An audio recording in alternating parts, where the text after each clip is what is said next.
Alright, it's me.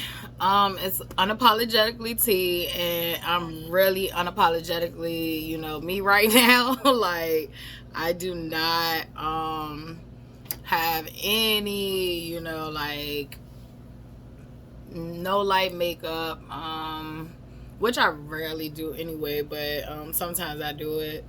But I haven't even, like, I woke up, went to sleep, woke up, and I haven't washed my face and none of that. And it's nighttime, but typically when I want to be on camera, I want to present some kind of way. But tonight I don't give two shits. I have bedhead. It's just like I need to like brush this and condition it. And I hate sleeping with a scarf on. It is hot and it's itchy. What I do is I have those like little fake silk, I think they're called satin, like Chinese hair store pillows.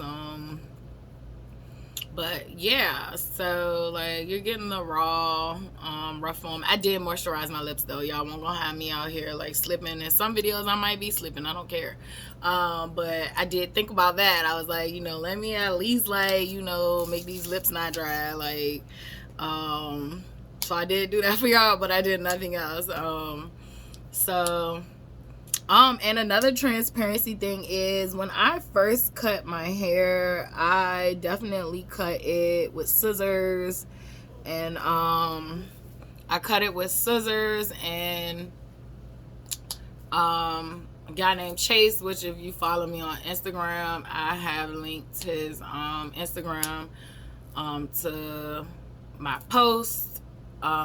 He gave me my haircut. He did a wonderful job, like not making me look like a man, but I am. He evened it out and stuff like that. So, but I did dye it. I did dye it a honey blonde.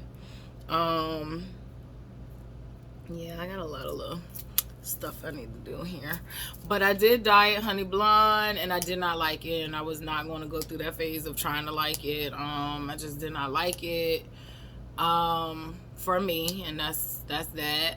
So what I did was dye it jet black. However, the black is fading, so it's like this, like it's this cute dusty brown to me, and I kind of like that. So yeah, that was another transparency thingy. Tonight's topic is going to be single parenthood in my life, and how I met Elsie's dad. Some of you know, like some of you know. I feel like a lot of my friends know, friends from high school, friends from college. Maybe not a lot of my nigga friends know, but and when I say nigga friends, I mean like these are platonic relationships that I've had with males. But y'all probably don't know a lot, but yeah, some of y'all do though. Like it just depends on how close we was back then, or what stage in our life we was close. Because like that's one thing about it. Like I have friendships that are forever that we drew apart, but it's no beef, no ill will, and I can't wait to link back up with you. But yeah, Charlotte's dad. That nigga there. Yeah. This is one of the stories, like, I probably will get activated the most. Even, like, the sexual abuse definitely, like, activates me. But, yeah, this nigga leaving me to raise a kid by myself definitely fucking activates me. I remember when Dante died, like, I cussed him out. If you watch the movie Taken, I basically told him some shit like that. Like, I will find you. Like, don't keep playing with me. Because I've been sparing him for so many years just off the strength that, like, we share a child. And, like, I'm going to just get to the story. So in order to tell the story of how I met Charlotte's dad, I have to tell the story about how I was vulnerable enough to, like, let this nigga get to the point that he got. So, I will say, like, you already know if you've watched previous videos that I had the abortion at 16. At 16, I would be lost. And I mentioned before, like, even when that song Lost came out, I was probably 18. Like, I knew right then and there that I was fucking lost. And I definitely, verbalized that and spoke out about it to like my mom. And, like she didn't know what to do. Like she didn't have those skills and advice, in her toolbox. She would sometimes, like, I think after I had Charlotte tell me to get therapy, but, when I asked when I was underage, she did not have those answers. So I would say that, I was just walking around here, lost puppy, lost person. And to in order to know like the vulnerability that I had when I was, dealing with when I met Charlotte's dad, like I feel like I would have to go back. There is a story in high school that I will tell that is a tough story for me. But I'm gonna tell it, and I'm like I said, I'm gonna stick true to not saying names. And so for the purpose of not saying names in this video, I call this person my karmic cycle. This person is my karmic cycle. I met them like when I was in actually middle school, but like it was nothing past, like they were popular, I was nerdy and popular. Like I was known, but I wasn't popular. That's what I say. Like I hung around certain people who were popular and I was protected that way. But that person was actually popular, like so like we didn't even mix at that point. But then we would go to the same high school. Both our ninth grade years, like we was with somebody else. And then I felt like 10th and 11th grade, like that's when we definitely got closer. And some people kind of like had some suspicions that like we liked each other, but we would always play it off. And to be transparent and clear, like we never even had sex. I don't even think we had sex during high school. Like, I don't think we even had sex until we was like, I think I was in college or something like that. But I know I was at least, 18 by the time we did even have sex with each other. But like, we were, I would say we were secret lovers. Like, cause I will definitely say like, I love this person. I'm not in love with this person anymore. And I always wish this person the best. I feel like we definitely, had strong chemistry, and there's always going to be like a love for each other, but it's not this I'm in love with this person anymore. And I will say I was the one that dropped the ball.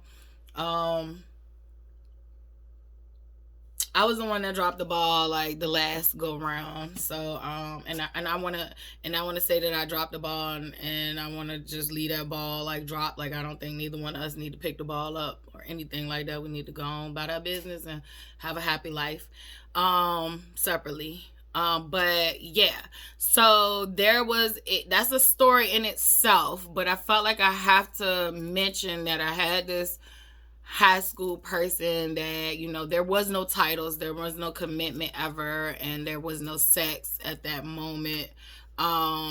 It was just two young kids who vibed and liked each other. Like I would go over their house, like people didn't know that, like I would go over their house all the time, like, and we literally would just do dumb shit. And when I mean dumb shit, I mean like real, like like stupid shit, like sit on the couch and talk. Or I won't give too much away because I feel like I would give away that person, and I do not want to compromise or jeopardize their peace, right? So I will say, like, it was very, very like kid like love, and we would continue to go through those cycles throughout our young adulthood.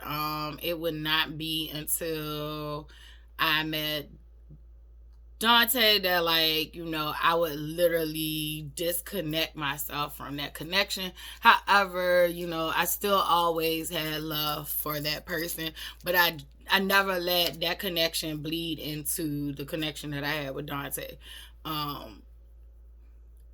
because, and that's one thing I think I've said in previous videos, like I really do believe in commitment, whether it's marriage or what. Like if we're two consenting adults saying that we're going to commit to each other, I believe in commitment. And unfortunately my partner didn't, but I did. And that's how it would be in my committed relationships. Like my partner wouldn't, but I would. And but I'm happy that I do have that commitment, because when I do decide to get married, like at least I know I have, a strong background and commitment with my with people that I choose to commit with. So, things happen. So there was a situation that happened where I want to save that for another video, but that ended up coming in between me and this karmic cycle person. And that led to heartbreak for me, and it led to heartbreak for him. But I think he only looked at it like it was heartbreak for him. He didn't realize like I was over there dying too, like of heartbreak. And going through that, like, I learned that like I really cared about him. But I also was not only going through the heartbreak that I had for him, I was going through another traumatizing event that I would not realize that was a traumatizing event, and it affected me.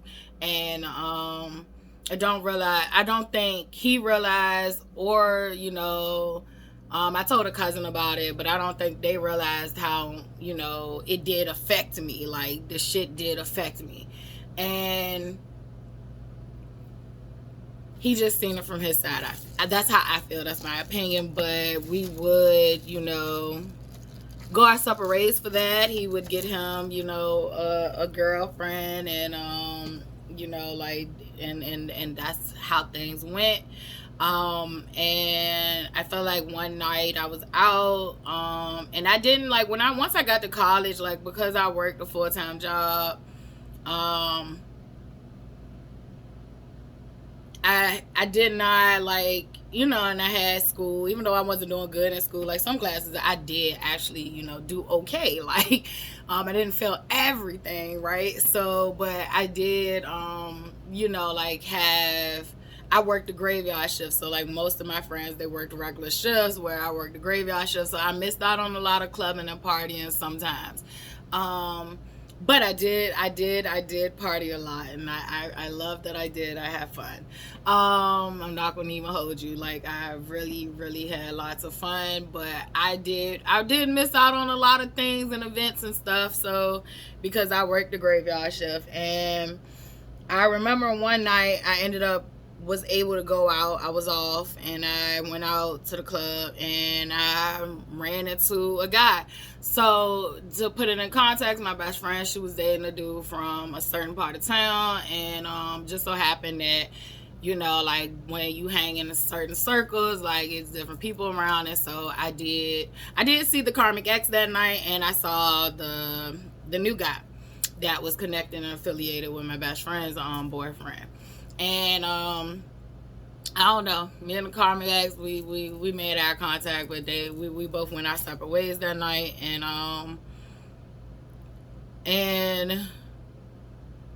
I ended up connecting with the new guy, and I'm just gonna call him the new guy. And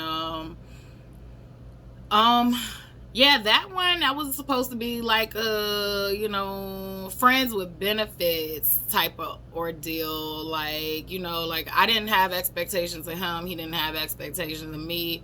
Like I said, I was going through a heartbreak, and some confusing times on top of it. So, just, it was a whole bunch of trauma I was experiencing at that time, and nobody really knew. So, me and him would click, we would connect, we definitely had chemistry. I would eventually catch feelings, and the ringer is he had a girlfriend, right? So I would like to make this video, if it ever finds her or find one of her friends, I would like to publicly apologize. I was wrong, even though I was a kid. Like, I was wrong, right? I did grow up with my mom, like she believed if the man wasn't married that, it was good to go. Like, however, for me, like I never really subscribed to that. I did feel like, like a girlfriend does matter, a commitment matters. But at that time, I was super selfish, and I was definitely not caring about nobody else but myself. And you know, I learned a valuable lesson, didn't I? So I would like to apologize to her about that. Definitely, I'm a grown woman now. Like, I see the error of my ways. There's another story about another girl too, which her situation is different, and she did not like me when she should have hated that nigga because I really didn't know nothing much about her. So but that's another story time for another story time. And but this particular story time, like it was just two people that hooked up that I ended up catching feelings. I'm not even sure if he caught feelings also, but I did end up catching feelings, and I did, gave him an ultimatum to choose, and he did end up choosing her. There was a fight, not between me and her, but there was a fight. I think it was between me and her friend, which my best friend had orchestrated, and she was like the mastermind of the whole thing. Like, because the information that I had, I got it from her. She the one told me. She wanted me to put it out there, and then when I put it out there, like she definitely tried to play, like innocent, like she ain't had shit to do with that. But that's that. So not only did I end up losing the relationship, that me and him had, because like we both was occupying a lot of our time, and it was helping me cope with, with the stuff I was going through. So I lost that relationship. I lost my best friend, and it wasn't just that one situation that made me lose my best friend. It was stuff leading up to that. I would find out she was the ringleader of a lot of fucking drama and chaos that was going on. And people used to try to tell me, and I ain't listen. And I would like to say, if, she's watching this, like, I super forgive you. Like, I forgive you for any ill will you done to me, and I hope you forgive me for anything I've done to you. So, like, that's that. I do have this rule that, like, if I've lost trust, that I cannot, keep having that relationship to be a close-knit relationship. But we can be cool and cordial, but it just ain't no kicking it. So I would say, and then I would like to say too, your family is still my family too. So and I feel like you family too. So like, if you ever super duper had to need anything, like like you needing anything, like I would look out for you. But like hanging out and all that shit, like nah, I can't do it. And I hope you have grown. I'm not holding you to the person that you was when we was teenagers. Like, I'm really not. Like, I hope you have grown, and I hope you have everything you want in your life going for you and all that stuff. But that's just that. But yeah, so, and then also when I was hanging out with him, like I would, he had a friend that he had for a long time that he called his sister, like, and I would get close to her, and I mentioned her, Cynthia. She had ended up getting killed by a drunk driver while coming from the beach. They were switching drivers. They had pulled over to switch drivers, and the car hit her on impact, even though they were on the side of the road and their lights was on. But a drunk driver ended up killing her. So, like, it was just a lot of, like, traumatic events that led up to this. So, like, they were not all, like, together. So, like, the thing with the high school karmic cycle person, that happened. And then, the meeting the new guy, those events led up. And then that happened. And then his sister dying, that ended up happening, so it's just like this, it just things ended up happening, right? So it was a lot. And I just remembered, like I've said this in previous videos, like I started taking school more serious after Cynthia passed away, because we used to have talks, and she used to tell me the importance of school. And it was another she, like my sister too, is the sister of my best friend, my male best friend, and she was always telling me the importance of staying in school and that I needed to stay in school. So like it was just so many different people like that used to tell me that I needed to stay because I was ready to quit. Like I was ready to say F it. I didn't feel like I felt fit in. I didn't feel like I understood this stuff. Like I would take the test, fail, but I wasn't studying. And I was used to going to class and not having to put forth a lot of effort. I just caught on, and it was easy.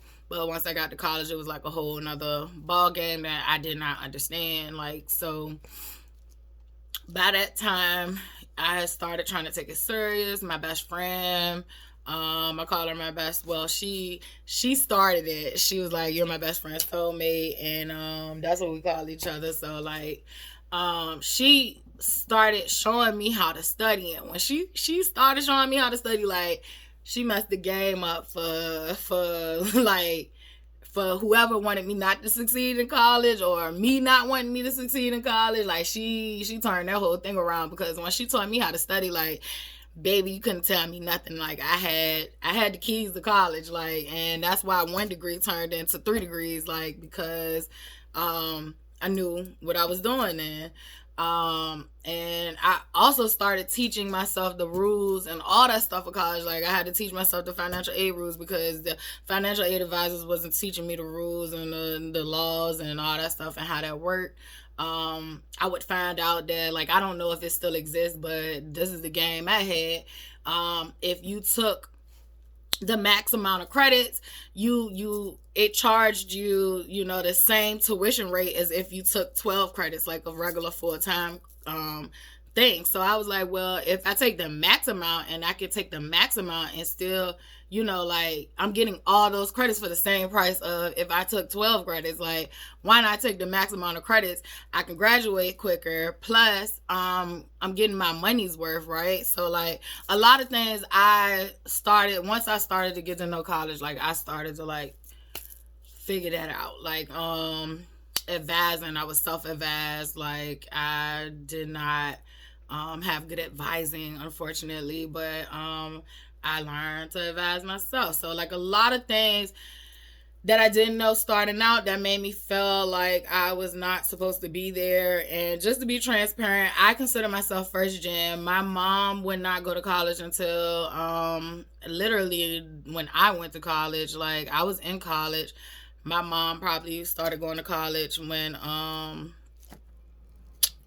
probably like my second or third year in college. And then my father, from my knowledge, I don't know, but he never received a degree. But he did say that he did some community college. And but he didn't finish, and he did not share any of that experience with me. I have no knowledge of it, so I self-identify as a first generation college student because neither one of my parents had told me, prepared me, or gave me a skill set for, besides the knowledge that my mom instilled in me, to go to college. It was just in my household known that like I was a child that was going to college, but other than that, like I did not have the skill set. However, my stepdad did go to college and get a degree in social work. But once again, like I still wasn't given any, skill set. And then by the time I did go to college, like my stepdad was going through his own stuff in life, and my parents was, like separating and all that stuff. So like I did not get a heads up on what this was going to look like. Like I was just thrown in the water and told to figure it out, swim. And that's how I learned life, period, anyway. But so yeah, I was going through a lot myself too. So I went through that, and then I felt like after I went through that heartbreak with losing a friend, and then losing the new friend, and then losing, like, physically losing Cynthia, like I definitely was still walking around hurt, right? So I'm still carrying around the hurt from the karmic high school person, and then I'm carrying around the hurt from, you know, that this new thing that I don't caught feelings for, like, it's not working out. And then Cynthia passed away, so like I'm carrying around all this pain and hurt, and never was taught how to deal with my pain and hurt. So I did what I knew best, and I definitely tried to sex it away, and it did not work though, and it never works, right? So well, maybe some people it do work for, I don't know, but it don't work for me. It's a coping mechanism that I used in the past, but it's still that void that's still there. It's only momentarily, and basically, yeah, like that's what I was doing. And I want to reiterate that I definitely practice safe sex. So I was, after I got pregnant at 16, like my mom sat down with me, put me on birth control. I took birth control willingly, and I also carried condoms around myself. Like I had condoms in my car, condoms in my wallet. If I chose to carry a wallet or a purse, I kept condoms on me, just so a nigga couldn't say like, you know, oh, I don't have one. Here you go, sir. Hopefully you can fit it. But like, you know, like, but I definitely practice safe sex. And I don't feel ashamed of, you know, like my experiences or none of that stuff. Like I definitely, you know, was doing me. So, and I think it's important to note that like Facebook was just becoming like this popular thing. You know, Marcus started at his college and it started floating around other colleges, and it was not for your mamas, your aunties, and your grandmas and your cousins too. Back then it was for us college students. So like I would meet like a lot of dope people online, and like online wasn't like this, you know, like you heard of like the datelines and all that stuff, like, but like Facebook, it was more like, it was these, some of them weren't in college, but it was more for my age group. But I would meet people, I would have platonic friendships from off of Facebook. Like you just see people, you know, connected to other people. And that was kind of like one of my rules. Like I would always, you know, like if I was to even meet somebody, because I did date off Facebook, but it wasn't like this extreme dating. But if I did, you know, like choose somebody, most of my people came from like parties or something like that. But if I did choose somebody off Facebook, it was, they knew somebody that I knew, and it was more than somebody's. I was like responsible with vetting people. And let's see, I do have one person like that comes to mind, and I'm not gonna do that because this is a video. But shout out to him. He used to be a stripper. He was real cool. Like, and it's funny because like it's like with anybody like I deal with, like I end up having like these deeper conversations with them. I will bring, I don't know, I make people feel comfortable. So like I always remembered him. Yeah, he was cool during that time. And then it was him. Charlotte's father. And I am gonna cut these videos into parts because I think I spoke about that earlier in the previous video. But when it gets about like 33 minutes, I am gonna stop it because it's gonna typically stop itself anyway. But yeah, I met him online. I think I lied to people about when I met people and where I met people because I was ashamed of like that. But I did not meet him at school or college. Like I met him online, and was he a web of lies? He was a web of motherfucking lies. Like, call him Spider-Man, because the lies that he weaved, Stevie Wonder could see through him. I could see through him. Definitely did not like him when I first met him. And I'm gonna stop this video here and pick back up on the second video because it's gonna get interesting. Grab your popcorn, get you some juice, and come back, because once the second one downloads, like, it gets juicier.